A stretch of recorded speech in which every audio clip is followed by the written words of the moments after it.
چلیے اسٹارٹ کرتے ہیں. نحمده ونصلي على رسوله الكريم اما بعد فاعوذ بالله من الشيطان الرجيم بسم الله الرحمن الرحيم. اللهم فقهنا في الدين وعلمنا التاويل رب اشرح لي صدري ويسر لي امري واحلل عقدة من لساني يفقهوا قولي آمين يا رب العالمين. سب سے پہلے ہم اپنی جو پچھلی کلاس تھی اس کی لیسنز دیکھ لیتے ہیں. سورہ نحل ہم کر رہے ہیں. ہم نے پچھلی کلاس میں آیا 41 سے لے کر 64 تک کی تھی. اس میں جو ہمارے کی لیسنز تھے ان میں سے ایک یہ تھا کہ صبر جو ہے انسان کو کیسے پتہ چلے کہ وہ صبر میں انکریز ہو رہا ہے. تو صبر کی جو نشانیاں ہوتی ہیں وہ یہ ہوتا ہے کہ آپ جب شکایت نہیں کرتے، جیسے کہ حدیث میں بھی آتا ہے کہ صبر وہ جس میں شکایت نہ ہو، اور دوسرا کہ آپ کے شکر میں اضافہ ہوتا چلا جاتا ہے. آپ ریئلائز کرنے لگ جاتے ہیں کہ آپ کے ساتھ جو کچھ ہو رہا ہے یا جس سچویشن میں بھی آپ ہیں وہ آپ کے لیے بہتر ہے. ساتھ ساتھ آپ کا جو توکل ہے اس کی کیا نشانی ہے کہ آپ کو اللہ سبحانہ وتعالیٰ پر پورا یقین ہے اس بات پر کہ جو کچھ بھی آپ کے ساتھ ہوگا وہ بہتر ہوگا، جو کچھ بھی رزلٹ نکلے گا، جس بھی سچویشن میں آپ ہیں وہ آپ کے لیے بہتر ہے. اس کے ساتھ ساتھ ہم نے اس کے بارے میں جو آیات آئی تھیں اور اس کے بارے میں ہم نے ڈیٹیل سے بات بھی کی تھی. یہ بہت ضروری ہے، یہ اتنی بڑی نعمت ہے بیٹیاں کہ اللہ سبحانہ وتعالیٰ اس کو خوشخبری کہہ رہے ہیں. تو بیٹیوں کی پیدائش پہ ہمیں خوش ہونا چاہیے، کیونکہ اللہ سبحانہ وتعالیٰ جو ہے نا وہ بیٹی کی پیدائش کو خوشخبری کہہ رہے ہیں. اور اللہ سبحانہ وتعالیٰ آپ کو یاد ہوگا وہ جو آیتیں تھیں کہ کس طرح سے اللہ تعالیٰ نے بتایا تھا کہ اس شخص کی کیا کیفیت ہوتی ہے کہ جب اس کو خوشخبری دی جاتی ہے بیٹی کی تو وہ جو ہے وہ یہ سوچتا ہے کہ میں اس کو رکھوں یا میں اس کو مار دوں. مطلب اس کی کیفیت یہ ہوتی ہے کہ میں اب مجھے کیا کرنا چاہیے، مطلب ایک اس کے اوپر غم کی کیفیت طاری ہو جاتی.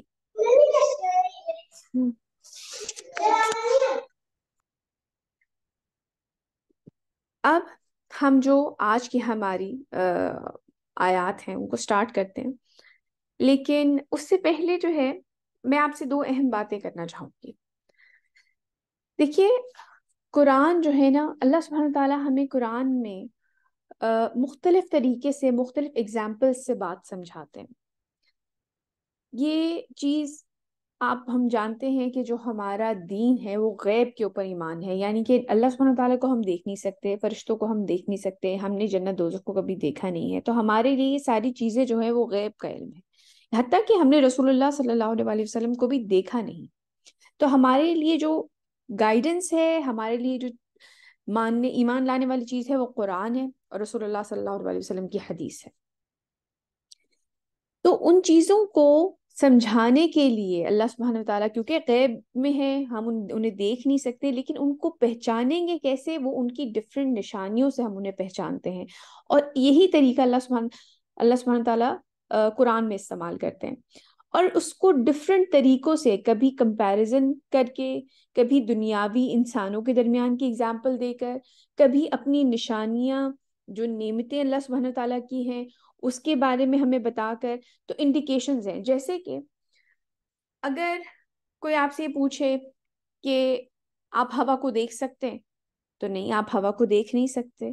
آپ ہوا کو ہاتھ لگا سکتے ہیں، آپ اس ہوا کو ہاتھ بھی نہیں لگا سکتے.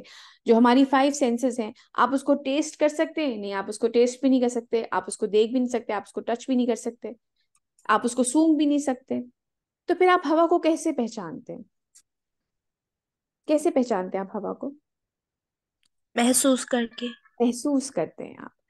اور محسوس آپ کیسے کریں گے کہ بھائی آپ کسی کو اگر بتائیں گے کہ بھائی ہوا ہے تو آپ اس سے کہیں گے کہ دیکھو تمہارے بال ہل رہے، یہ دیکھو یہ فلاں کپڑا اوڑھ رہا ہے. یا ایون اگر آپ کبھی گاڑی میں جا رہے ہیں، اس کے شیشے بند ہیں، تو آپ کو کیسے پتہ چلے گا باہر ہوا چل رہی ہے یا نہیں؟ کیسے پتہ چلے گا؟ درخت کے پتے وغیرہ اڑ رہے ہوں گے. پتے وغیرہ اڑ رہے ہوں گے. ایگزیکٹلی. تو یہ انڈیکیشنز ہیں نا، یہ سائنز ہیں. انہی کو آیات کہا جاتا ہے. آیات کا مطلب ہے نشانی، سائنز. اسی طرح مختلف نشانیوں سے اللہ سبحانہ وتعالیٰ اپنے ہونے کا، اپنے خالق، مالک، رازق ہونے کا ہمیں احساس دلاتے ہیں. تو اس طرح کی بہت ساری نشانیاں اور اگزامپلس جو ہیں وہ ہم پڑھیں گے. ہم نے پہلے اس کے بارے میں بات کی تھی کہ یہ جو سورہ ہے یہ مکہ میں نازل ہوئی تھی. بیٹے پلیز مائک اپنا میوٹ رکھیے گا. یہ جو سورہ ہے یہ مکہ میں نازل ہوئی تھی، اور زیادہ تر کلام جب مکہ میں ہوتا ہے تو وہ مشرکین یا کفار سے ہو رہا ہوتا ہے. جب مدنی سورہ ہم پڑھتے ہیں تب ہمیں ذرا اندازہ ہوتا ہے جب زیادہ تر بیان جو ہے وہ اہل کتاب سے، منافقین سے ہوتا ہے. لیکن جب مکے میں بات ہو رہی ہوتی ہے تو زیادہ تر، کیونکہ ظاہر سی بات ہے وہاں پہ شرک تھا، بتوں کی پرستش کی جاتی تھی، کعبے کے اندر بت رکھے ہوئے تھے، تو جب ان سے بات کی جا رہی ہوتی ہے تو ان سے توحید کے بارے میں، اللہ سبحانہ تعالیٰ کی وحدانیت کے بارے میں بات ہو رہی ہوتی ہے. تو ان کو ایک تو یہ نشانیاں دی جاتی ہیں، اگزامپلس. تو پہلی بات تو یہ تھی کہ اللہ سبحانہ تعالیٰ مختلف طریقوں سے اپنی نشانیوں سے، اپنی نعمتوں سے، کبھی لوگوں کی اگزامپل دے کے، کبھی خود انسان کو کہا جاتا ہے کہ تم اپنی تخلیق کے اوپر غور کرو، ارد گرد کی تخلیق کے اوپر غور کرو. تو مختلف طریقوں سے اللہ سبحانہ تعالیٰ اپنی وحدانیت کا، اپنے رب ہونے کا ہمیں انڈیکیشن، ہمیں سائنس دیتے ہیں. جو دوسری اہم بات میں آپ سے کرنا چاہوں گی وہ یہ ہے کہ جیسے کہ ہم نے بات کی کہ یہ مشرکین مکہ سے بات ہو رہی تھی، تو جو آیات ہیں اس میں انسان صرف یہ نہیں سوچ سکتا کہ اچھا یہ تو مشرکین سے بات ہو رہی تھی تو میرے لیے کیا ہے اس میں ہے. ہمارے لیے بھی اتنا ہی لیسن ہے، شاید اس سے کہیں زیادہ ہمارے لیے ان آیات میں لیسنز ہیں، کیونکہ اللہ سبحانہ تعالیٰ اس کو حکمت سے بھری ہوئی کتاب کہتے ہیں. تو جو چیزیں ان سے کہی جا رہی ہیں کہ تم ان کے اوپر غور و فکر کرو، وہ غور و فکر ایک مسلمان، ایک وہ شخص جو کہ ان تمام چیزوں کے اوپر ایمان رکھتا ہے، ان کے لیے بھی وہ چیزیں اتنی ہی حکمت سے بھرپور ہیں جتنی کہ ایک نان مسلم کے لیے ہوں گی. وہ شاید سطحی طور پہ ان چیزوں کو دیکھے گا کہ اچھا ان چیز یہ شہد کی مکھی ہے، یا گائے ہے جو کہ دودھ دیتی ہے، یا بارش ہے جو پانی برسا، تو وہ تو سطحی طور پہ شاید ان چیزوں کو دیکھے گا. لیکن ایک مسلمان جو کہ آلریڈی اللہ سبحانہ تعالیٰ کے اوپر ایمان رکھتا ہے، آخرت کے اوپر ایمان رکھتا ہے، اس کے لیے بھی ان آیات میں اتنی ہی حکمت ہے، اتنی ہی ایمان لانے کی چیز ہے، اتنا ہی غور و فکر کرنے کی ضرورت ہے. ٹھیک ہے؟ تو یہ ان چیزوں کو اپنے ذہن میں رکھیے گا، اور پھر انشاءاللہ آپ کے لیے یہ آگے بات سمجھنی آسان ہو جائے گی. چلیے سٹارٹ کرتے ہیں. اعوذ باللہ من الشیطان الرجیم، بسم اللہ الرحمن الرحیم. والله أنزل من السماء ماء فأحيا به الأرض بعد موتها إن في ذلك لآيات لقوم يسمعون. اور اللہ ہی نے آسمان سے پانی اتارا، پھر اس سے زندہ کر دیا زمین کو اس کے مردہ ہو جانے کے بعد. یقیناً اس میں نشانی ہے ان لوگوں کے لیے جو سنتے ہوں. اس وقت ریگستان میں وہ لوگ وہاں پہ رہ رہے تھے، لیکن ان لوگوں کو اس چیز کا احساس تھا کہ جب پانی برستا ہے تو کس طرح سے کھیتیاں، یا کیونکہ تجارت کے لیے وہ مختلف جگہ پہ سفر بھی کرتے تھے، اس کے علاوہ کھجور کی بھی جو وہاں پر پروڈکشن ہوتی تھی، تو یہ چیزیں ان کو یاد دہانی دلائی جا رہی ہے کہ کون ہے کہ جب ایک مردہ زمین تمہارے سامنے پڑی ہوئی ہوتی ہے اور جب اس کے اوپر بارش اللہ سبحانہ تعالیٰ پانی برساتے ہیں تو وہ پانی حیات کو، وہ ایک زندگی بخشتا ہے، زمین کو زندگی بخشتا ہے، اور اس میں سے تمہارے لیے مختلف چیزیں نکلتی ہیں. اور اللہ ہی نے آسمان سے پانی اتارا ہے، پھر اس سے زندہ کر دیا زمین کو اس کے مردہ ہو جانے کے بعد. یقیناً اس میں نشانی ہے ان لوگوں کے لیے جو سنتے ہوں. وإن لكم في العنعام لعبرة نسقيكم مما في بطونه من بين فرث ودم لبنا خالصا سائغا للشاربين. اور یقیناً تمہارے لیے چوپائے، جو گائیں ہیں یا بکریاں ہیں یا اونٹ کا دودھ ہے، چوپایوں میں بھی عبرت ہے. ہم پلاتے ہیں تمہیں اس میں سے جو ان کے پیٹوں میں ہوتا ہے، گوبر اور خون کے درمیان، یعنی کہ ایک طرف اس میں ایک غلاظت بھی ہے، اس کے اندر خون، گوبر بھی ہے، اور دوسری طرف ایک خون ہے. اور ان دونوں کے ہونے کے باوجود اس کے ساتھ ساتھ اس کے اندر ایک اور چیز پیدا ہو رہی ہے جو کہ تمہارے لیے ایک مشروب ہے، خالص دودھ ہے. گوبر اور خون کے درمیان سے خالص دودھ پینے والوں کے لیے نہایت خوشگوار. ومن ثمرات النخيل والأعناب تتخذون منه سكرا ورزقا حسنا إن في ذلك لآيات لقوم يعقلون. اور کھجوروں اور انگوروں کے پھلوں سے بھی ان سے تم نشہ آور چیزیں بھی بناتے ہو. اور اچھا رزق بھی. یہ مکی آیت کیونکہ دور کی سورہ ہے تو ابھی شراب تو حرام نہیں ہوئی تھی، لیکن اس کے باوجود ایک آپ سمجھ لیں کہ ایک انڈیکیشن یہاں پہ دے دی گئی ہے کہ ایک نشہ آور چیز یعنی کہ الکوہل جو کھجوروں سے اور انگوروں سے بنائی جاتی تھی، تو اس کے بارے میں بتا دیا گیا کہ وہ اتنی کوئی پاک چیز نہیں ہے، کیونکہ کمپیریزن میں اللہ سبحانہ تعالیٰ ساتھ میں کیا کہہ رہے ہیں، اور اچھا رزق بھی. تو آپ دیکھیں کمپیریزن میں اسی وقت ایک انڈیکیشن دے دی گئی ہے کہ یہ کوئی اچھی چیز نہیں ہے جو نشاور چیز تم اس میں بنا رہے ہو، اور اچھا رزق بھی. یقیناً اس میں نشانی ہے ان لوگوں کے لیے جو عقل سے کام لیں. وأوحى ربك إلى النحل أن اتخذي من الجبال بيوتا ومن الشجر ومما يعرشون. آپ یہ دیکھیں مختلف قسم سے، جیسے کہ میں نے پہلے بات کی تھی، مختلف نشانیوں کے طور پر ان کو یہ دکھایا جا رہا ہے کہ تمہارا جو رب ہے وہ تمہیں کیا کیا نعمتیں عطا کر رہا ہے. جن بتوں کو تم پوچھتے ہو وہ تو تمہیں کچھ نہیں دے رہے نا، لیکن وہ رب جو کہ واحد ہے، جو تمہارا خالق ہے. اچھا بیٹی یہاں پہ اذان ہوگی، اب ایک چھوٹی سی بریک لیتے ہیں.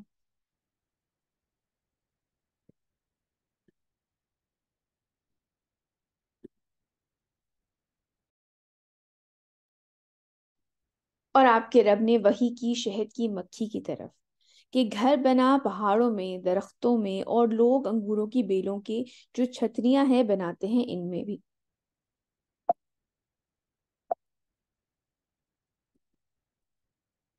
ثم كلي من كل الثمرات فاسلكي سبل ربك ذللا يخرج من بطونها شراب مختلف ألوانه فيه شفاء للناس إن في ذلك لآيات لقوم يتفكرون. پھر ہر طرح کے میووں میں سے کھا اور اپنے رب کے ہموار کیے ہوئے رستوں پر چلتی رہ نکلتی ہے ان کے پیٹوں سے پینے کی ایک شے یعنی کہ شہد، جس کے رنگ مختلف ہوتے ہیں. جب مختلف پھولوں کے رس سے وہ لیتی ہے، نیکٹر لیتی ہے، تو مختلف طرح کی جو ہے وہ شہد بناتی ہے، اور اس میں لوگوں کے لیے شفا ہے. یقیناً اس میں نشانی ہے ان لوگوں کے لیے جو غور و فکر کرتے ہیں. ابھی تک آپ دیکھیں کہ اللہ سبحانہ تعالیٰ نے ہمیں 4 طرح کے مشروب کے بارے میں بات کی ہے. کون کون سے؟ سب سے پہلے اللہ سبحانہ تعالیٰ نے کس چیز کا ذکر کیا تھا؟ پانی، دودھ اور کھجوروں میں وہ کچھ رس ہوتا ہے، کھجور انگور کا. ہوں اور شہد. انگور. انگور. تھینک یو سو مچ، جزاک اللہ خیر. بڑا اچھی بات ہے، مجھے بڑی خوشی ہوتی ہے بڑے اٹینٹیولی آپ اگر جو سن رہے ہوتے ہیں. آپ یہ دیکھیں کہ یہ وہ چیزیں انہیں نشانیوں کے طور پر جو کفار مکہ، جو مشرکین مکہ تھے، ان کو تو بتایا ہی جا رہا ہے، لیکن اس میں اگر انسان غور کرے تو بہت ساری چیزیں ہمارے لیے بھی اسی طرح سمجھنے کے لیے ہیں. حتیٰ یہ کہ اگر کوئی آپ جانتے ہی ہوں گے، آئی ایم شور آپ میں سے بہت سے لوگوں نے اس پر ریسرچ بھی کی ہوگی کہ شہد کی مکھی کے بارے میں کس قدر ریسرچ ہو چکی ہے. باقاعدہ ریسرچ پیپرز لکھے جا چکے ہیں ان کے اوپر کہ کس طریقے سے وہ مختلف جگہوں سے رس لیتی ہے، کس طریقے سے وہ اس کے اندر شہد بنتا ہے. ہنی کوم کے اوپر جو اس کا گھر ہے اس کے اوپر کتنی ریسرچ ہو چکی ہے. مطلب یہ جو ساری چیزیں ہیں یہ ہمارے لیے بھی اتنی ہی بڑی نشانیاں ہیں اگر انسان غور و فکر کرے. اللہ سبحانہ تعالیٰ بارہا قرآن میں ان لوگوں سے بات کرتے ہیں. یہ نشانی ابھی بھی جو اللہ سبحانہ تعالیٰ فرما رہے ہیں، یقیناً اس میں نشانی ہے ان لوگوں کے لیے جو غور و فکر کرتے ہیں.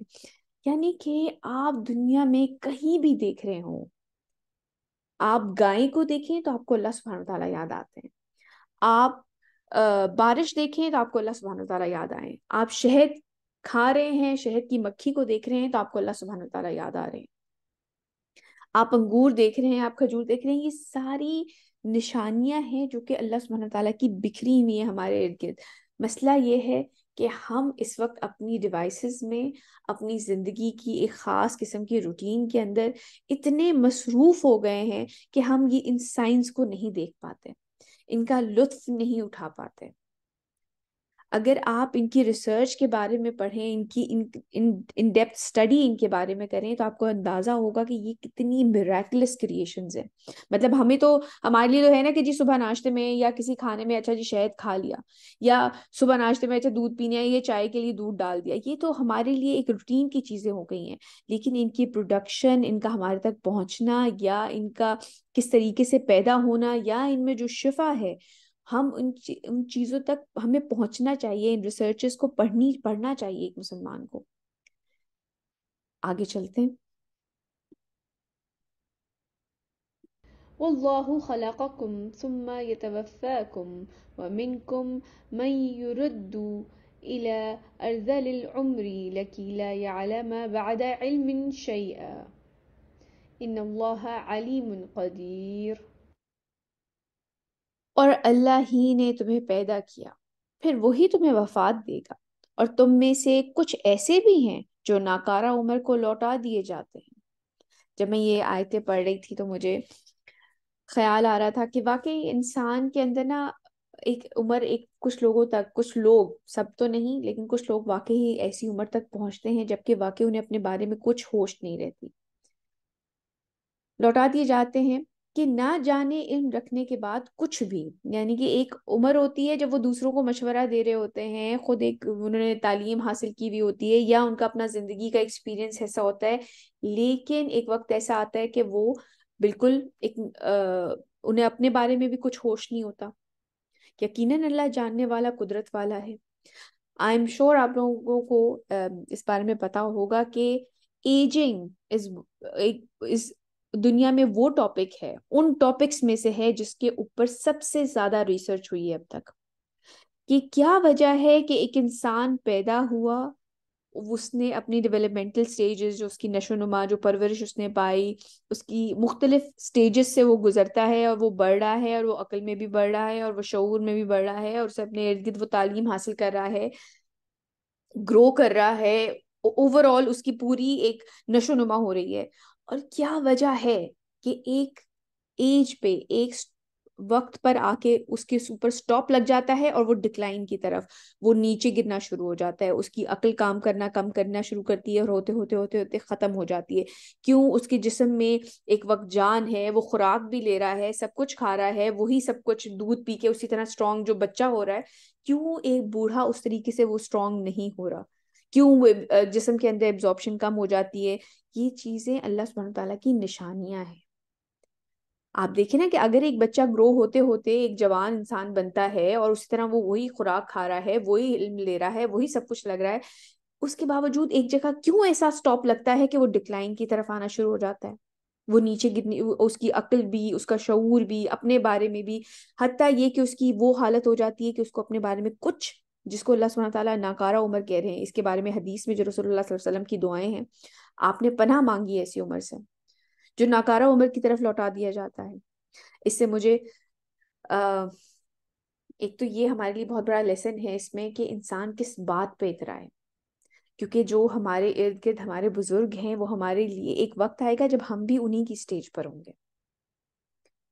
تو اس میں انسان سب سے پہلی بات تو یہ کہ اپنے آپ کو تکبر سے بچائے. جب وہ اس طاقت والی ایج میں ہے نا، جب اس کے پاس شعور بھی ہے، طاقت بھی ہے، سوچ سمجھ سکتا ہے، آئیڈیاز بڑے کریٹو ہے، دوسروں کو بھی آئیڈیاز دے رہا ہے، بڑی بڑی کمپنیز چلا رہا ہے، لیکن پھر ایک وقت آئے گا جب وہ ڈکلائن کی طرف شروع ہو جائے گا، اور جس کی کوئی ریزن بھی نہیں ہے.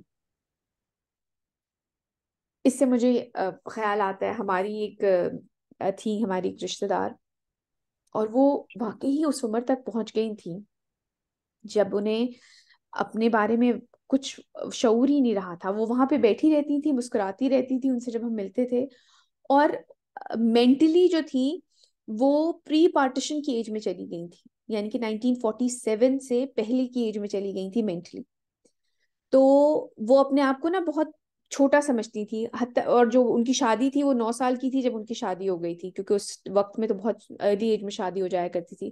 تو ان سے جب پوچھتے تھے کہ اچھا آپ فلاں کو پہچان رہی ہیں، کون ہے، تو وہ جو ان کا سب سے بڑے بیٹے تھے، سوری جو ان کے دوسرے نمبر کے بیٹے تھے، ان کے ساتھ وہ رہتی تھی، تو وہ ان کو کہتی تھی یہ میرے شوہر ہیں.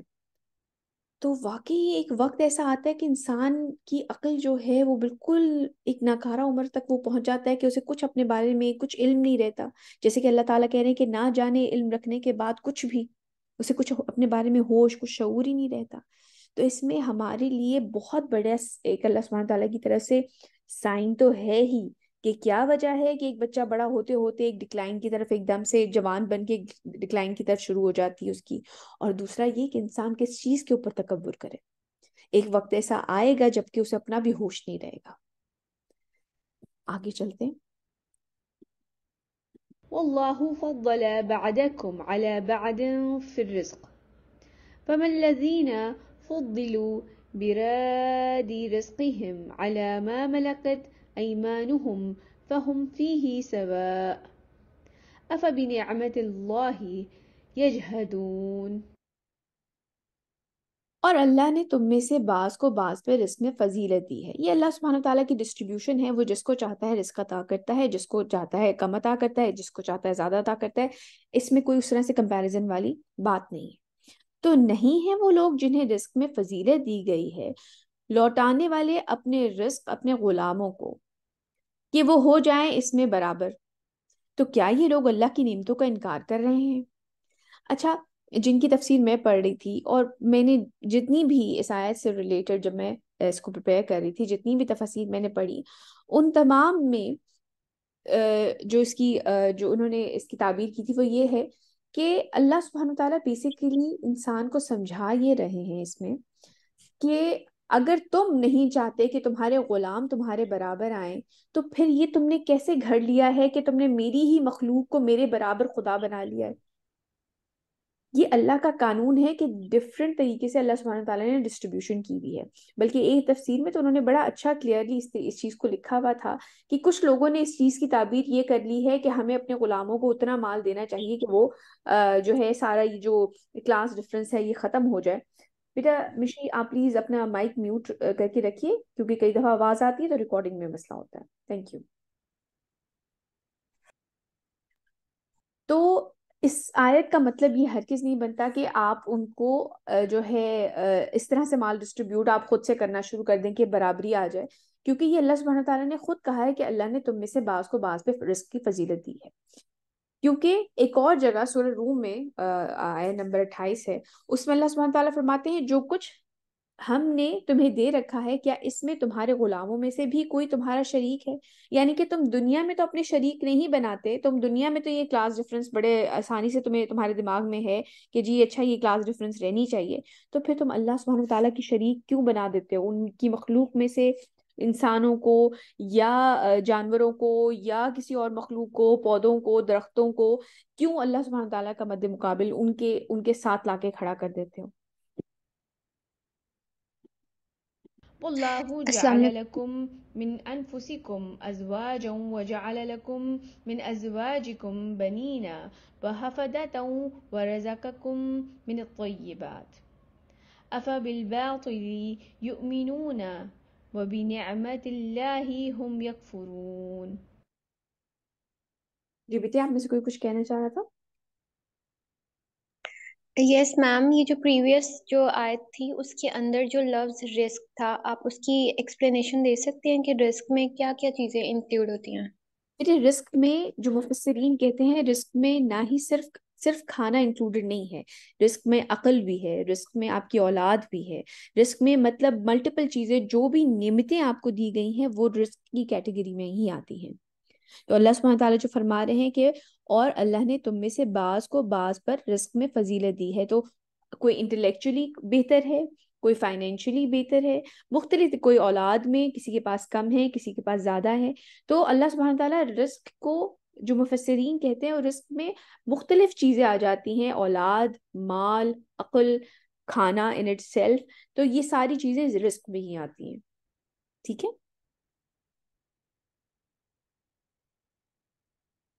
ٹھیک ہے آپ. یس میم، تھینک یو.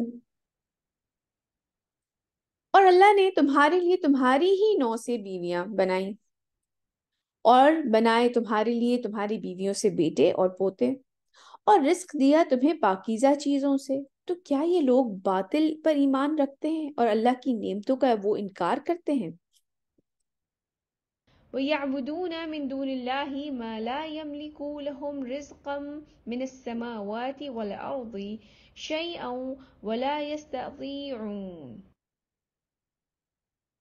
اور یہ پرستش کرتے ہیں اللہ کے سوا ان کی جنہیں کچھ اختیار نہیں ان کے لیے کسی رزق کا، یعنی کہ وہ انہیں کچھ دے ہی نہیں سکتے، کوئی چیز عطا نہیں کر سکتے، جن کی یہ پرستش کر رہے ہیں، جن کو انہوں نے خدا بنایا ہوا ہے. جیسے کہ ہندوؤں میں آج بھی لکشمی دیوی، یعنی کہ جب وہ انہوں نے مختلف چیزوں کے لیے مختلف خدا بنا رکھے ہیں، تو لکشمی جو ہے وہ پیسوں کی، دولت کی گورس ہے. تو جو اس کی جو ہے جب ان کو پیسے چاہیے ہوتے ہیں تو اس کو چڑھاوے چڑھاتے ہیں، اس کو جو ہے اس کی عبادت کرتے ہیں، اس کی پوجا کرتے ہیں کہ تاکہ پیسے آئیں. یا اسی طرح مختلف چیزوں کے لیے مختلف اپنے خدا بنا رکھے ہیں. تو اللہ سبحانہ تعالیٰ فرما رہے ہیں اور یہ پرستش کرتے ہیں اللہ کے سوا ان کی جنہیں کچھ اختیار نہیں ان کے لیے کسی رزق کا، نہ آسمانوں سے اور نہ زمین سے، یعنی کہ وہ اگر چاہیں تو زمین سے بھی اٹھا کے انہیں کچھ نہیں دے سکتے، اور نہ وہ اس کی قدرت ہی رکھتے ہیں.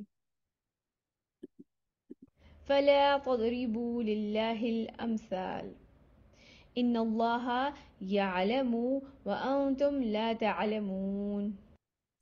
تو اللہ کے لیے مثالیں بیان نہ کیا کرو، بے شک اللہ جانتا ہے تم نہیں جانتے. مشرکین مکہ کے بارے میں آتا ہے کہ وہ کہتے تھے کہ جس طرح ایک بادشاہ ہوتا ہے کسی بھی ملک کا، اور اس کے مختلف وہ کیونکہ سارے کام خود نہیں کر سکتا، اس کے لیے اس نے وزیر ہائر کیے ہوئے ہوتے ہیں، اور وہ مختلف وزارتیں دیکھ رہے ہوتے ہیں. کسی کا جو ہے وہ فارم کے لیے اوپر اس کو رکھ دیا گیا ہے، ایگریکلچر کے اوپر یا کسی اور چیز کے اوپر وزیر خزانہ بنا دیا، کس مختلف چیزوں کے اوپر. تو وہ بادشاہ خود سارے کام نہیں کر رہا ہوتا، اس نے ڈفرنٹ وزیر. تو وہ مشرکین مکہ یہ کہا کرتے تھے کہ اسی طرح جو خدا ہے اس نے بھی مختلف اپنے اس طرح سے کارندے رکھے ہوئے ہیں جو کام کرتے ہیں. تو اللہ سبحانہ تعالیٰ کہہ رہے ہیں کہ یہ اپنی طرح سے چیزیں مت گھڑ لیا کرو، تو اللہ کے لیے مثالیں بیان نہ کیا کرو، بے شک اللہ جانتا ہے تم نہیں جانتے.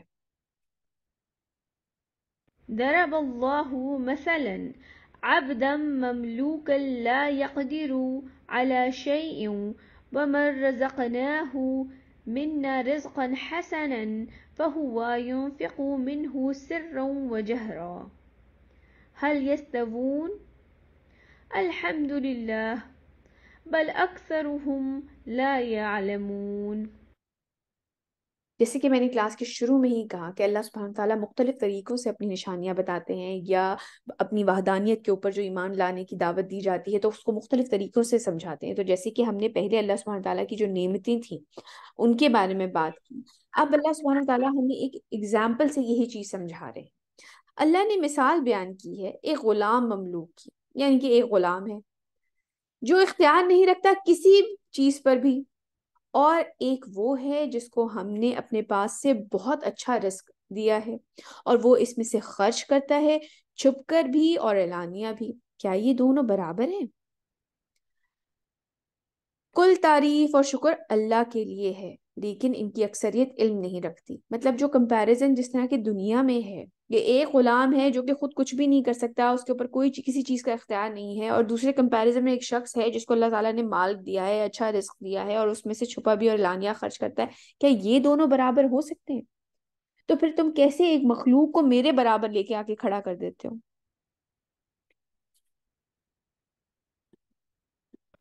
وضرب الله مثلا رجلين أحدهما أبكم لا يقدر على شيء وهو كل على مولاه أينما يوجهه لا يأتي بخير هل يستوي هو ومن يأمر بالعدل وهو على صراط مستقيم. اور اللہ نے اب ایک اور مثال بیان کی دو اشخاص کی، یعنی کہ دو لوگوں کی. ان میں سے ایک گونگا ہے، وہ قدرت نہیں رکھتا کسی بھی چیز پر، اور وہ اپنے آقا پر بوجھ ہے. یعنی کہ وہ گونگے ہیں، جن کو تم مان رہے ہو، جن کی تم پرستش کر رہے ہو، وہ گونگے بہرے ہیں، کچھ بھی نہیں کر سکتے، وہ تو خود ایک بوجھ ہے. یعنی کہ بلکہ تم پال رہے ہوتے ہو، تم انہیں بتوں کو تم نہلا رہے ہو، دھلا رہے ہو، تم ان کی پوجا کر رہے ہو، تم انہیں چڑھاوے چڑھا رہے ہو، ان کی مینٹیننس تمہارا ذمہ ہے. اور وہ اپنے آقا پر بوجھ ہے، جہاں کہیں بھی وہ آقا اسے بھیجتا ہے تو وہ کوئی خیر لے کر نہیں آتا. کیا برابر ہوگا وہ اور وہ جو حکم دیتا ہے عدل کا اور وہ سیدھی راہ پر قائم ہے؟ جب یہ لوگ برابر نہیں ہو سکتے تو تم اپنے میرے برابر لا کر اپنے بتوں کو، اپنے جن لوگوں کو تم پوج رہے ہو، جن کی تم عبادت کرتے ہو، تو تم میرے برابر لا کے کیسے کھڑا کر دیتے ہو اس چیز کو؟ جب انسان آپس میں اس طرح سے برابر نہیں ہو سکتے، تو مالک خالق جس نے اس کائنات کو بنایا ہے، جو پوری اس نظام کو چلا رہا ہے، وہ کیسے اپنی مخلوق کے برابر ہو سکتا ہے؟ وَلِلَّهِ غَيْبُ السَّمَاوَاتِ وَالْأَرْضِ وَمَا أَمْرُ السَّاعَةِ إِلَّا كَلَمْحِ الْبَصَرِ أَوْ هُوَ أَقْرَبُ إِنَّ اللَّهَ عَلَى كُلِّ شَيْءٍ قَدِيرٌ۔ اور آسمان اور زمین کی ساری چھپی باتیں اللہ ہی کے لیے ہیں، اور قیامت کا معاملہ تو ایسے ہے جیسے نگاہ کا لپکنا، یا ممکن ہے وہ اس سے بھی قریب تر ہو۔ یقیناً اللہ ہر چیز پر قادر ہے۔ اللہ سبحانہ تعالیٰ کے لیے مشکل نہیں ہے کہ وہ قیامت کو ابھی اسی وقت اسی سیکنڈ لے آئیں۔ والله أخرجكم من بطون أمهاتكم لا تعلمون شيئا وجعل لكم السمع والأبصار والأفئدة لعلكم تشكرون۔ ایک طرف اللہ سبحانہ تعالیٰ اگزامپل دے رہے ہیں یعنی کہ اپنے ارد گرد غور کرو، پھر اللہ سبحانہ تعالیٰ اگزامپل دے رہے ہیں کہ لوگوں کے مابین جو چیز ہے اس کو دیکھو کہ تم آپس میں معاملات اپنے کیسے کرتے ہو۔ جیسے ایک غلام جو ہے ایک غنی شخص کے برابر نہیں ہو سکتا، تو جس طرح تم آپس میں برابر نہیں ہو سکتے تو خالق اور مخلوق کیسے برابر ہو سکتی ہے؟ اسی طرح پھر اللہ سبحانہ تعالیٰ ہمیں انوائٹ کرتے ہیں، ہماری سوچ کو انوائٹ کرتے ہیں کہ تم اپنی اپنی تخلیق کو دیکھ لو، اور اللہ نے تمہیں نکالا تمہاری ماؤں کے پیٹوں سے جبکہ تم کچھ نہیں جانتے تھے۔ جب ایک بچہ پیدا ہوتا ہے وہ بالکل بلینک اسکرین، ایک بلینک کینوس ہوتا ہے، اور تمہارے لیے سماعت یعنی کہ سننا، اور بصارت یعنی کہ دیکھنا، اور عقل بنائی تاکہ تم شکر کرو۔ یعنی کہ جو چیزیں، جو نشانیاں اللہ سبحانہ تعالیٰ ہمارے لیے بیٹے مینشن کر رہے ہیں، ہمیں یہ جو سینسز ہمیں عطا کی گئی ہیں انہیں استعمال کرنا چاہیے، اور ان کو استعمال کرتے ہوئے اللہ سبحانہ تعالیٰ کو پہچاننا چاہیے، ان سے کنیکٹ کرنا چاہیے۔ اور پھر کیوں ضروری ہے یہ ساری چیزیں کنیکٹ کرنا، اپنے آپ کو اللہ سبحانہ تعالیٰ کے تابع رکھنا؟ کیونکہ یہ زندگی گزارنے کا صحیح طریقہ بتاتی ہیں ہمیں۔ ادروائز ہم جیسے ایک بچہ پیدا ہوتا ہے نا اور وہ کچھ نہیں جانتا، اسی طرح اللہ سبحانہ تعالیٰ پھر ہمیں عقل دیتے ہیں، سمجھ دیتے ہیں، ہمیں قرآن عطا کیا ہے تاکہ اس طرح ہمیں یہ بتایا جائے کہ اس طرح زندگی گزارنی ہے اپنی۔ یہ ہے زندگی گزارنے کا صحیح طریقہ، بجائے اس کے ایک انسان اپنی طرف سے چیزیں گھڑ لے اور پھر اپنی مرضی سے زندگی گزارے اور اپنے آپ کو آخرت میں تباہ کر لے۔ یہ جو اللہ سبحانہ تعالیٰ نے ہمیں سماعت دی ہے، سننے کی طاقت، بصارت دی ہے یعنی کہ دیکھنے کی طاقت، صحیح اور غلط کی جو عقل، صحیح اور غلط کو پہچاننے کے لیے جو ہمیں عقل دی ہے، اس کو استعمال کیا جائے اور اپنی زندگی کو اللہ سبحانہ تعالیٰ کے رولز کے مطابق زندگی اپنی گزاری جائے۔ یہ ضروری ہے، ورنہ ان چیزوں کا کوئی فائدہ نہیں ہے۔ ورنہ یہ تو پھر آپ سمجھ لیں کہ سن اور دیکھ تو جانور بھی سکتے ہیں، انسان کو اپنے آپ کو جانوروں سے تو علیحدہ رکھنا چاہیے نا۔ اللہ سبحانہ تعالیٰ نے اشرف المخلوقات بنایا ہے، تو یا اپنے آپ کو انسان پہچانے، اپنی تخلیق کا مقصد جانے، اور اپنے آپ کو اللہ سبحانہ تعالیٰ کے تابع ہو کے رکھے اور اپنی زندگی ویسے گزارے جیسے کہ اس کا حکم دیا گیا ہے۔ آگے چلتے ہیں۔ ألم يروا إلى الطير مسخرات في جو السماء ما يمسكهن إلا الله إن في ذلك لآيات لقوم يؤمنون۔ کیا یہ دیکھتے نہیں پرندوں کو کہ وہ آسمان کی فضا میں مسخر ہیں، انہیں نہیں تھامے ہوئے کسی نے سوائے اللہ کے؟ یقیناً اس میں نشانیاں ہیں ان لوگوں کے لیے جو ایمان رکھتے ہیں۔ بے شک کہ اللہ سبحانہ تعالیٰ نے ہم لوگوں کو بھی تو اسی طرح تھام رکھا ہے نا، ورنہ ایک سیکنڈ میں لوگوں کی زندگیاں بدل جاتی ہیں۔ مجھے کئی دفعہ یہ یہاں پر بھی ہے، اور آگے انشاءاللہ ہم سورہ ملک میں بھی آیت پڑھیں گے، یہ بڑی ڈھارس بنانے والی آیتیں ہوتی ہیں۔ اللہ سبحانہ تعالیٰ ہی تو ہیں جنہوں نے ہمیں اس طرح سے تھام رکھا ہے جس طرح کے پرندوں کو ہوا میں تھامے ہوئے ہوتے ہیں۔ والله جعل لكم من بيوتكم سكنا وجعل لكم من جلود الأنعام بيوتا تستخفونها. اور اللہ نے تمہارے گھروں میں تمہارے لیے سکونت یعنی کہ سکون، ریلیکسیشن، سکونت کی جگہ بنائی ہے، اور اس نے بنایا تمہارے لیے چوپایوں کی کھالوں سے ایسے گھر یعنی کہ خیمے جو ٹینٹ وغیرہ ہوتے تھے جنہیں تم بہت ہلکا پھلکا پاتے ہو۔ يوم تعنيكم ويوم إقامتكم ومن أصوافها وأوبارها وشعارها أثاثا ومتاعا إلى حين. یعنی کہ جب ہلکا پاتے ہو، جو اللہ سبحانہ تعالیٰ نے فرمایا کہ اسے ایسے گھروں خیمے جنہیں تم بہت ہلکا پاتے ہو اپنی کوچ اور اپنے قیام کے دن، یعنی کہ جب تم سفر پہ نکلتے ہو اور تم یہ جو جانوروں کی کھالیں وغیرہ ہیں اس کے تم خیمے بناتے ہو تو تمہارے لیے بہت آسان ہوتا ہے کہ انہیں لپیٹا اور نکل پڑے اپنی کوچ اور اپنے قیام کے دن۔ اور اس نے بنائے تمہارے لیے ان بھیڑوں کی اون سے اور ان اونٹوں اور بکریوں کی کھالوں سے سامان اور برتن کی چیزیں، برتنے کی چیزیں ایک خاص وقت تک کے لیے، یعنی کہ ایک وقت آئے گا جب انسان اٹھا لیا جائے گا تو اس دنیا کے اندر تمہارے لیے، جو تمہاری آسائش کے لیے، تمہارے سکون کے لیے، تمہارے کھانے پینے کے لیے، تمہاری ہر چیز جو ہے اس دنیا میں تمہارے لیے پرووائڈ کر دی گئی ہے۔ والله جعل لكم مما خلق ظلالا وجعل لكم من الجبال أكنانا وجعل لكم سرابيل تقيكم الحر.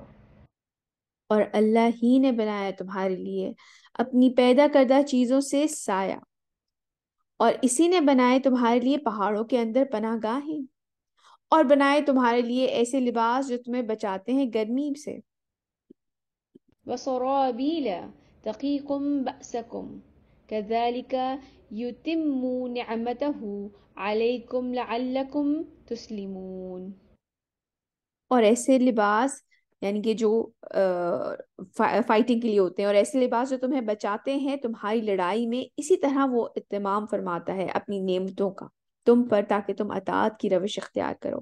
یعنی کہ یہ بار بار جو ہمیں سائنس دیے جا رہے ہیں، جو ہمیں انڈیکیشنز دی جا رہی ہیں کہ جو ساری چیزیں، دیکھیے اگین میں پھر وہی بات کہوں گی، ہمارے لیے یہ روٹین کی چیزیں ہو جاتی ہیں، ہمارا لباس ہمارے لیے ایک روٹین کی چیز ہے، ہمارے گھر، ہماری آسائشیں، جو برتن ہم استعمال کر رہے ہیں، یہ ساری ہمارے لیے روٹین کی چیزیں ہیں، لیکن انہی میں نشانیاں ہیں، انسان ان کو دیکھے، ان کو استعمال کرے اور اللہ تعالیٰ کا شکر ادا کرے۔ فإن تولوا فإنما عليك البلاغ المبين. تو اے نبی اگر یہ لوگ منہ پھیر لیں تو آپ پر تو صرف صاف صاف پہنچا دینے کی ذمہ داری ہے۔ یہ چیز بارہا ہم پہلے بھی پڑھ کے آ چکے ہیں کہ اللہ سبحانہ تعالیٰ کی طرف سے تو سب کے اوپر حجت تمام ہو چکی ہے، ہمیں بتا دیا گیا ہے، کرنا ہم نے خود ہے۔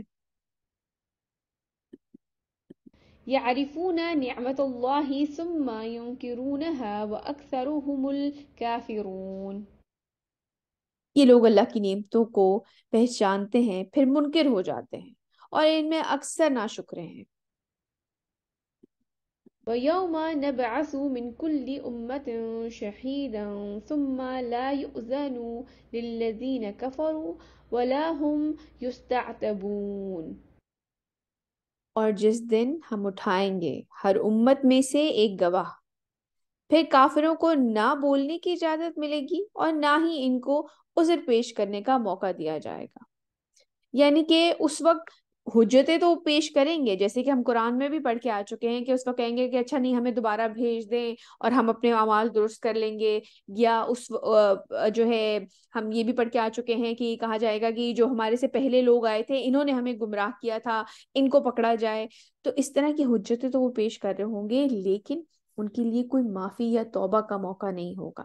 معافی اور توبہ کی جگہ یہ دنیا ہے، یہ بات یاد رکھیں۔ جو بھی غلطی ہوتی ہے، جو بھی خطا ہوتی ہے، یہ معافی اور توبہ کا جو موقع ہے یہ اس وقت سے پہلے تک ہے جب کہ انسان کو اندازہ ہو جائے کہ اب میرا وقت آ گیا ہے، جو بالکل آخری وقت انسان کا ہوتا ہے اور اسے موت نظر آنے لگ جاتی ہے، اس سے پہلے پہلے، کیونکہ اس کے بعد توبہ قبول نہیں ہوتی، اس سے پہلے پہلے جو ہے وہ توبہ کا موقع ہے، تو انسان اس وقت توبہ کر لے، کیونکہ آخرت میں تو امپاسبل ہی ہے جبکہ سب کچھ اپنی آنکھ سے دیکھ لیا۔ بات ساری یہ ہے کہ یہ تو غیب پہ ایمان ہے نا، جو جب آپ نہیں دیکھ سکتے تب آپ ایمان لا رہے ہیں. اس وقت جب سب کچھ ہی آنکھیں کھول کے سب کچھ نظر ہی آ جائے گا، یا ایون موت کے وقت جب آپ کو فرشتہ ہی نظر آ گیا، پھر تو ایمان لانا فائدے مند نہیں ہوا، کیونکہ غیب پہ ایمان تو نہیں ہوا، پھر تو آپ نے دیکھ لیا سب کچھ اپنی آنکھ سے. وإذا رأى الذين ظلموا العذاب فلا يخفف عنهم ولا هم ينظرون. اور جب یہ ظالم دیکھ لیں گے عذاب کو تو پھر اسے ان سے ہلکا نہیں کیا جائے گا اور نہ ہی انہیں کوئی مہلت دی جائے گی. وإذا رأى الذين أشركوا شركاءهم قالوا ربنا هؤلاء شركاؤنا الذين كنا ندعو من دونك فألقوا إليهم القول إنكم لكاذبون. اور جب مشرک لوگ دیکھیں گے اپنے بنائے ہوئے شریکوں کو تو کہیں گے کہ اے ہمارے رب، یہی ہے ہمارے وہ شریک جنہیں ہم تیرے سوا پکارا کرتے تھے. یعنی کہ اس وقت اس چیز کا اعتراف بھی کر لیں گے کہ یہ ہیں ہمارے شریک، یہ بنے ہوئے تھے نا شریک، تو ان کو ہم پوجا کرتے تھے آپ کے سوا. تو وہ پھینک دیں گے یہ بات انہی کی طرف کہ تم لوگ یقیناً جھوٹ بول رہے ہو. یعنی کہ جن کو شریک بنایا ہوا تھا وہ صاف مکر جائیں گے کہ بھئی ہم یہ سب جھوٹ ہے، ہم نے تمہیں نہیں کہا تھا کہ تم ہماری پرستش کرو، ہمیں تو علم بھی نہیں تھا کہ ہمارے پیچھے تم نے ہمیں خدا بنا رکھا ہے. آپ کو یاد ہوگا کہ ہم پہلے پڑھ کے آ چکے ہیں جب حضرت عیسیٰ سے نبی اللہ سبحانہ تعالیٰ نے فرمایا کہ جب عیسیٰ سے پوچھا جائے گا، عیسیٰ ابن مریم سے، کہ کیا تم نے کہا تھا کہ مجھے میری ماں کو پرستش کرو، ہماری عبادت کرو، تو حضرت عیسیٰ فرمائیں گے کہ میرا یہ مقام نہیں تھا کہ میں اس طرح کی بات فرماتا یا رب، مطلب میں نے ان سے ایسا کچھ نہیں کہا تھا کہ ہمیں خدا بنا لیا جائے یا خدا کا بیٹا بنا لیا جائے. تو اس وقت وہ صاف ان کے پیچھے وہ چیز ان کے منہ پہ ڈال دی جائے گی کہ ہم نے انہیں نہیں کہا تھا کہ ہماری پرستش کرو یا ہمیں خدا بنا لو، ہمیں تو پتہ بھی نہیں ہے کہ یہ سب کچھ یہ کام کرتے ہوئے آ رہے ہیں ہمارے پیچھے. وألقوا إلى الله يومئذ السلم وضل عنهم ما كانوا يفترون. اور وہ سب کے سب اس روز اللہ کے حضور عاجزی پیش کریں گے اور گم ہو جائیں گی ان سے وہ عقائد جو وہ گھڑا کرتے تھے. الذين كفروا وصدوا عن سبيل الله زدناهم عذابا فوق العذاب بما كانوا يفسدون. وہ لوگ جنہوں نے کفر کیا اور روکتے رہے دوسروں کو اللہ کے راستے سے، ہم ان کے عذاب پر عذاب کا اضافہ کرتے جائیں گے. ایک تو عذاب خود گمراہ ہونے کا، خود غلط کام کرنے کے عذاب، اور دوسرا لوگوں کو گمراہ کرنے کا عذاب. تو ہم ان کے عذاب پر عذاب اللہ حافظ. سوری ہم ان کے عذاب پر عذاب کا اضافہ کرتے جائیں گے بسبب اس فساد کے جو وہ کرتے تھے. ويوم نبعث في كل أمة شهيدا عليهم من أنفسهم وجئنا بك شهيدا على هؤلاء. اور ذرا تصور کرو اس دن کا جس دن ہم ہر امت میں کھڑا کریں گے ایک گواہ ان پر، انہی میں سے، اور آپ کھڑے کریں گے گواہ بنا کر، اور آپ کو کھڑا کریں گے گواہ بنا کر ان کے خلاف. نبی کریم صلی اللہ علیہ وآلہ وسلم اس دن کھڑے ہو کے ہمارے خلاف گواہی دیں گے کہ یا رب میں نے ان تک وہ تمام بات پہنچا دی تھی جو کہ آپ نے مجھے کہی تھی. جو ان کو نبوت کا ذمہ دیا گیا تھا وہ انہوں نے تمام پیغام جو تھے، جو میسنجر، جو رسول بنا کے بھیجے گئے تھے، وہ تمام پیغام یا رب میں نے، تمام نبیوں کے بارے میں یہ آتا ہے کہ وہ اللہ سبحانہ تعالیٰ کے سامنے یہ گواہی دیں گے کہ ہم نے ان تک وہ پیغام پہنچا دیا تھا.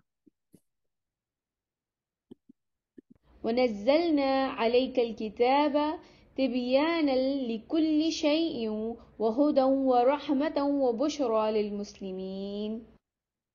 اور اے نبی، ہم نے اتار دی ہے آپ پر یہ کتاب وضاحت کرتی ہوئی ہر شے کی، اور یہ ہدایت، رحمت اور بشارت بن کر آئی ہے مسلمانوں کے لیے. یعنی کہ جو ایمان لانے والے ہیں ان کے لیے یہ ہدایت بھی ہے، یہ رحمت بھی ہے، اور یہ بشارت بھی ہے کہ جو کچھ اس وقت جو مشکلیں، جو تکلیفیں انسان اٹھا رہا ہے، جو مسلمانوں کے اوپر اس وقت تکلیفیں آ رہی تھیں، ان کے لیے بشارت بھی ہے کہ یہ وقت گزر جائے گا اور ایک وقت ایسا آئے گا جب ان کے لیے جنتوں کے میں باغات جو ہیں تیار کیے ہوئے ہیں جن میں وہ رہیں گے ہمیشہ ہمیشہ. آج کا ہمارا لیسن یہیں تک. جو مین ہمارا آج کا پورے لیسن میں سے جو ہماری مین پوائنٹس تھے بیٹے، وہ یہی ہے کہ اللہ کی نشانیاں ہر جگہ موجود ہیں. چاہے وہ آپ گائے کو یا دودھ کو دیکھیں، یا شہد کو دیکھیں، یا اس کی مکھی کو دیکھیں، یا بارش کو دیکھیں اور اس کی پیداوار کو دیکھیں، یا انگور اور کھجور کے جو ہے اس کا رس دیکھیں، یا وہ پھل دیکھیں. آپ کوئی بھی چیز دیکھیں، حتیٰ یہ کہ اللہ سبحانہ تعالیٰ فرما رہے ہیں کہ تم خود اپنی تخلیق کے اوپر غور کرو کہ جب تم اپنی ماؤں کے پیٹوں سے نکلے تو تم میں کسی چیز کا کوئی شعور نہیں تھا، اور پھر ہم نے تمہیں بصارت دی، تمہیں سماعت دی، اور تمہیں عقل دی. تو یہ اللہ سبحانہ تعالیٰ کی نشانیاں ہیں، ہر طرف موجود ہیں. ان علامات سے اپنے رب کو پہچانیں اور انہیں یاد رکھیں، یہ اپنے ذکر کے لیے یاد رکھیں. اور ان آیات کو سمجھنے کے لیے قرآن سے جڑیں. یہ انڈیکیشن ہمیں کہاں سے پتہ چل رہی ہیں؟ ہمیں قرآن سے پتہ چل رہی ہیں، ہے نا؟ تو اس سے پہلے کہ بہت دیر ہو جائے، وہ وقت آ جائے جب توبہ بھی قبول نہیں ہوتی. تو اس لیے یہ ضروری ہے کہ انسان ابھی قرآن سے جڑے اور اپنی زندگی کو آج ابھی اسی وقت ٹھیک کرے. یہ انڈیکیشن، یہ نشانیاں چاروں طرف ہمارے بکھری ہوئی ہیں. سبحانک اللہم و بحمدک، اشہد ان لا الہ الا انت، استغفرک و اتوب الیک. اے اللہ، آپ عیب سے پاک ہیں اور تمام تعریفیں آپ کے لیے ہیں. میں گواہی دیتی ہوں کہ آپ کے سوا کوئی عبادت کے لائق نہیں. میں آپ سے بخشش چاہتی ہوں اور آپ سے توبہ کرتی ہوں. جزاک اللہ خیر کثیرا کثیرا.